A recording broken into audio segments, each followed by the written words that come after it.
আজকাল কোমরের ব্যথায় হাঁটতে চলতে অসুবিধা হয় রায়হান মিয়ার। বয়স 50-এ গিয়ে ঠেকেছে। এই কোমরের ব্যথা নিয়ে উনি নাইট ডিউটি করেন। কাজ তেমন কিছু না, দোকানপাট পাহারা দেন শুধু। রায়হান মিয়ার বন্ধু সত্তার মোল্লা বয়সে রায়হান মিয়ার থেকে 2 বছরের ছোট। সত্তার মোল্লা সিএনজি চালায়, মাঝে মাঝে গাঁজা টানে আর বড়লোকি কথা বলে। এক অহংকারী লোক সত্তার মোল্লা। রায়হান মিয়া বুঝে সত্তার মোল্লার মুখের কথা আর অন্তরের কথা এক না। সত্তার মিয়া মুখে হয়তো বলবেন, আমি খুব সুখে আছি, মেয়ে বিয়ে দিয়েছি, মেয়ের জামাই খুব ভালো, আমাকে কাজ করতে দেয় না, তাও নিজের হাত খরচের জন্য তো আর মেয়ের কাছে হাত পাতা যায় না, তাই সিএনজি চালাই। রায়হান মিয়া বুঝে সত্তার মিয়ার ভেতরে এক জ্বালাপোড়া, কিন্তু বাইরে সে নিজেকে নর্মাল দেখায়। রায়হান মিয়ার এই রাতের ডিউটির সময় আরেক লোকের সাথে পরিচয় হয়েছিল, নাম ইকবাল। ইকবাল ছেলেটার ব্যবহার ভালো, তবে ইকবালের বয়স এবার 40-এ পৌঁছেছে। ইকবাল মিয়াও গাঁজা সেবন করে। ইকবাল মিয়ার আবার নারীর দোষ রয়েছে। প্রতি সপ্তাহে একবার নারীর সাথে মেলামেশা ওনার কাছে নর্মাল ব্যাপার। আজও ইকবাল আসলো তার সিএনজি নিয়ে, এসে রায়হান মিয়ার সাথে গল্প করা শুরু করে দিল। ইকবাল হেসে বলল, একটা মেয়ে দেখছি চাচা, সেই রাস্তায় দাঁড়াইছিল, আমি বললাম চলো আমার সাথে। মেয়েটা বলল থাপ্পড় দেবো। আমি ভয়ে গাড়ি ঘোড়ায় আইসা পড়ছি। শাহবাগের দিকে যে সুন্দর সুন্দর মেয়ে দাঁড়ায় থাকে, আর রিস্কাওয়ালারা কাম লয়। 100-400 টাকা। চাচা আপনি মুরব্বি, বাপের সমান, এসব কথা আবার মাইন্ড করেন না। আমরা চাচা বাতিজা ফ্রি মাইন্ডের। এই রাতের ডিউটি করার আগে রায়হান মিয়া ছিলেন একজন বাবুর্চি।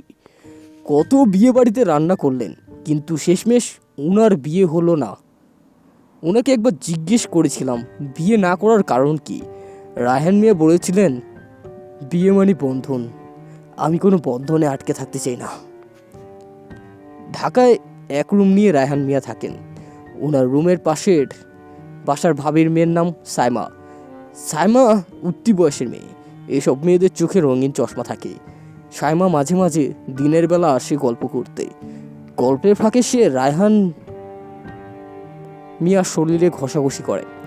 রায়হান মিয়া ভাবেন একবার সাইমাকে বুঝিয়ে বলবে যে তোমার বয়স এখন 14, এই বয়স থেকেই বর্ডার থাকা ভালো। সে যেই হোক, তবুও কখনো সাইমাকে বলা হয় না। সাইমার আচরণ দিন দিন আরও খারাপের দিকে যাচ্ছে। পুরুষদের নিয়ে জানতে চাওয়া এই বয়সের মেয়েদের হরমোনের কারণে এসব নর্মাল, তবে কিছু লিমিট থাকে উচিত বলে রায়হান মিয়া মনে করেন। যেমন দূরত্ব রেখে কথা বলা। একবার সাইমা রায়হান মিয়ার খুব কাছাকাছি চলে এসেছিল।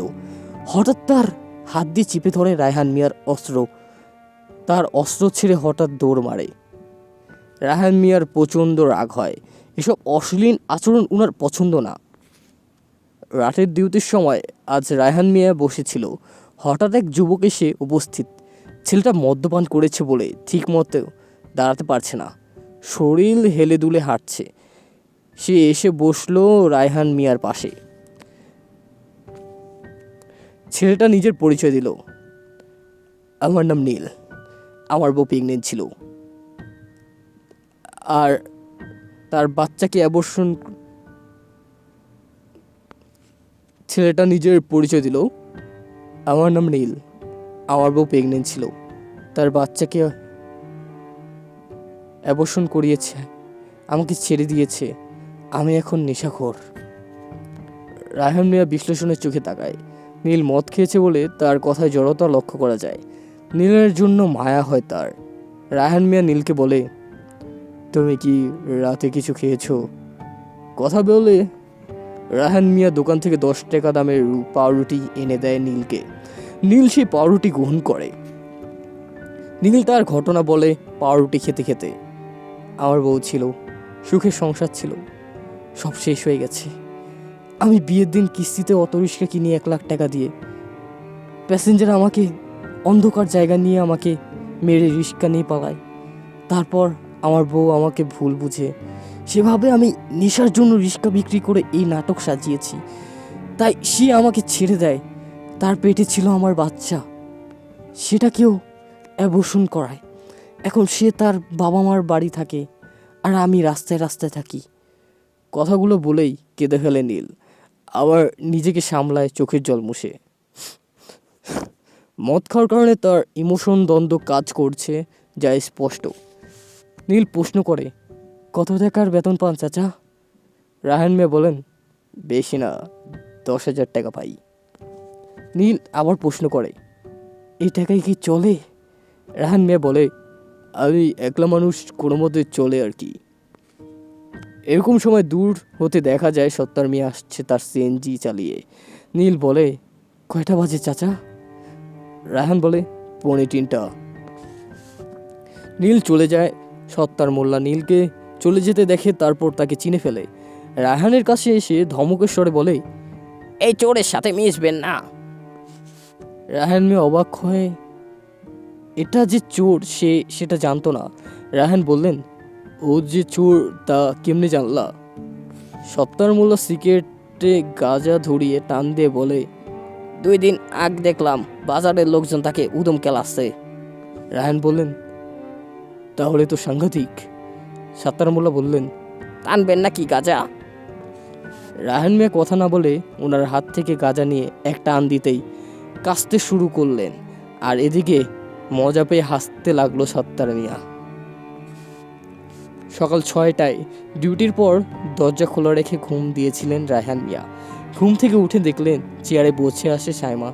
সে একটু সাজগোজ করেছে, সাদা 3 পিস পরেছে, মেকআপ করায় তাকে আরও কালো দেখাচ্ছে। এমনি মেয়েটা সুন্দর, তবে মেকআপে তাকে মানায় না। তিনি ঘড়ির দিকে তাকালেন, বিকেল 4টা বাজে। লম্বা ঘুম হয়েছে, ঘুম ভাঙতো না, তবে পেটে ক্ষুধা, তাই ঘুম ভেঙেছে। সাইমা বলল, চাচা আমাকে কেমন দেখাচ্ছে?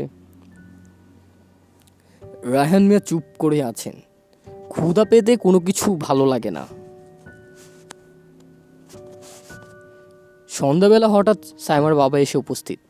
ওনার নাম মোকলেস মিয়া, রিক্সা চালিয়ে সংসার চালান। ওনার প্রথম স্ত্রী মানে সাইমার মা একবার অন্য লোকের কাছে পালিয়ে এক রাত থেকে আবার চলে আসছে। সেই প্রতিশোধ নিতে উনি আরেকটা বিয়ে করেন। সাইমার মাকে উনি ছেড়ে দেননি, আবার ধরেও রাখেননি। উনি খুব ভালো ম্যানিপুলেটর, নিজের কথায় মানুষকে ভোলাতে পারেন। মোকলেস মিয়া হতাশভাবে ঢুকলেন ঘরে। ঘরের এক কোনায় চেয়ারে বসলেন। রায়হান মিয়া সিগারেট খাচ্ছিল। ওনাকে অফার করে উনি সিগারেট নিলেন। সিগারেটে টান দিয়ে মোকলেস মিয়া বললেন, আমার মেয়েটা বড় হয়েছে, এখন বিয়ে দেওয়া দরকার, তবে সমস্যা আছে। আমার মেয়ের মাথায় একটু প্রবলেম, কথা বুঝে না, হঠাৎ রাগারাগি করে। তাছাড়া আমার 2টা সংসার চালানো, মেয়েকে সারানো মুশকিল। আজকাল অনেক মেয়ে দেহ ব্যবসা করে। রায়হান মিয়া কিছু বুঝলেন না। মোকলেস মিয়া কেন উনাকে এসব বলছে? রায়হান মিয়া আবার বলতে শুরু করে, মোকলেস মিয়া আবার বলতে শুরু করে, আজ 7টা মাস। মোকলেস মিয়া আবার বলতে শুরু করে, আজ 4টা বাজে সাইমা বের হয়েছিল এক ছেলের সাথে ঘুরতে। এরকম হলে তো আমার মান সম্মান থাকবে না। আপনি জ্ঞানী মানুষ, আপনি কিছু বলেন। রায়হান মিয়া কিছু বললেন না। মোকলেস মিয়া বললেন, আচ্ছা আপনি কখনো বিয়ে করলেন না কেন? রায়হান মিয়া গম্ভীর স্বরে বললেন, কে বলেছে আমি কখনো বিয়ে করিনি? আমি বিয়ে করেছিলাম প্রেম করে। তখন আমার বয়স 20 আর তার বয়স 18 ছিল। আমরা একে অপরকে ভালোবাসতাম। তবে আমার শাশুড়ির কথা শুনে আমার স্ত্রী আমাকে ডিভোর্স দিয়েছে। আমি আজও আমার স্ত্রীর অপেক্ষা করি, তাই আর বিয়ে করিনি। মোকলেস মিয়া হতাশের অভিনয় বললেন, আপনি যদি আমার মেয়েটাকে... কথা শেষ হওয়ার আগেই রায়হান মিয়া বললেন, দেখুন আপনার মেয়েকে আমি কখনো ওই নজরে দেখিনি। আপনাকে ভাই দেখি, সে হয় আমার ভাতিজি, তো তাকে ওই নজরে দেখিনি কখনো। হতাশা ও আফসোস নিয়ে উঠে দাঁড়ায় মোকলেস মিয়া। ওনার প্ল্যান ফেল করেছে। উনি চেয়েছিলেন ফ্রিতে মেয়েটাকে ঝুলিয়ে দেবেন এই বুড়ো লোকের কাছে, তা আর হলো না। আজ ডিউটিতে মন বসছে না রায়হান মিয়ার। পুরানো অতীত মনে পড়ে যাচ্ছে। সে তার বিয়ের কথা মনে পড়ছে। আজ তার স্ত্রী কোথায় তা উনি জানেন না। সবচেয়ে ভয়ঙ্কর ব্যাপার, ওনার স্ত্রীর চেহারার সাথে সাইমার চেহারা কাকতালীয় মিল খুঁজে পাওয়ান। এমনকি কথাবার্তা আচরণও মিল খুঁজে পান। রায়হান মিয়া হাতের ঘড়িতে তাকালেন। সেখানে রাত 3টা বাজে। এমন সময় দুইজন চোর গামছা দিয়ে মুখ বাঁধা তারা দোকানের তালা খোলার চেষ্টা করছে। রাত গভীর, চারিদিকে কেউ নাই। এটাই বোধহয় চুরি করার সুযোগ। রায়হান মিয়া দৌড়ে তাদের কাছে যায়।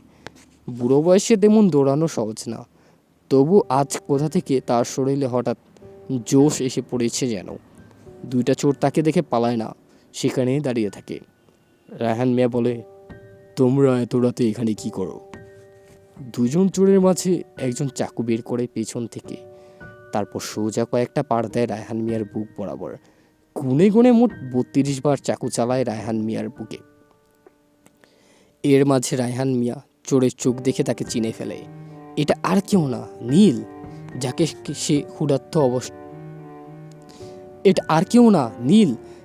সে ক্ষুধার্ত অবস্থায় রুটি কিনে দিয়েছিলেন। আজান দিচ্ছে, আকাশ পরিষ্কার হতে শুরু করেছে। হঠাৎ চিৎকার দিয়ে ঘুম থেকে জেগে ওঠে সাইমা। জেগে কান্নাকাটি শুরু করে।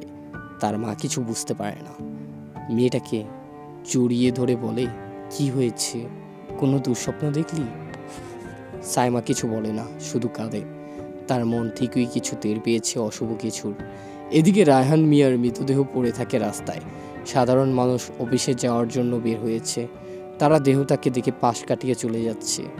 কে চায় ঝামেলায় জড়াতে? এরকম সময় আকাশ কালো পড়ে বৃষ্টি নামলো। বৃষ্টিতে ভিজছে রায়হান মিয়ার নিথর দেহ। এদিকে সাইমা আর ঘুমায়নি। কানে হেডফোন লাগিয়ে জানালার কাছে দাঁড়ানো। বাইরে বৃষ্টি পড়ছে। বৃষ্টির কিছু ছিটে তার শরীরে এসে পড়ছে। সেই গান শুনছে রেডিওতে। যদি মন কাঁদে তুমি চলে এসো এক বর্ষায়।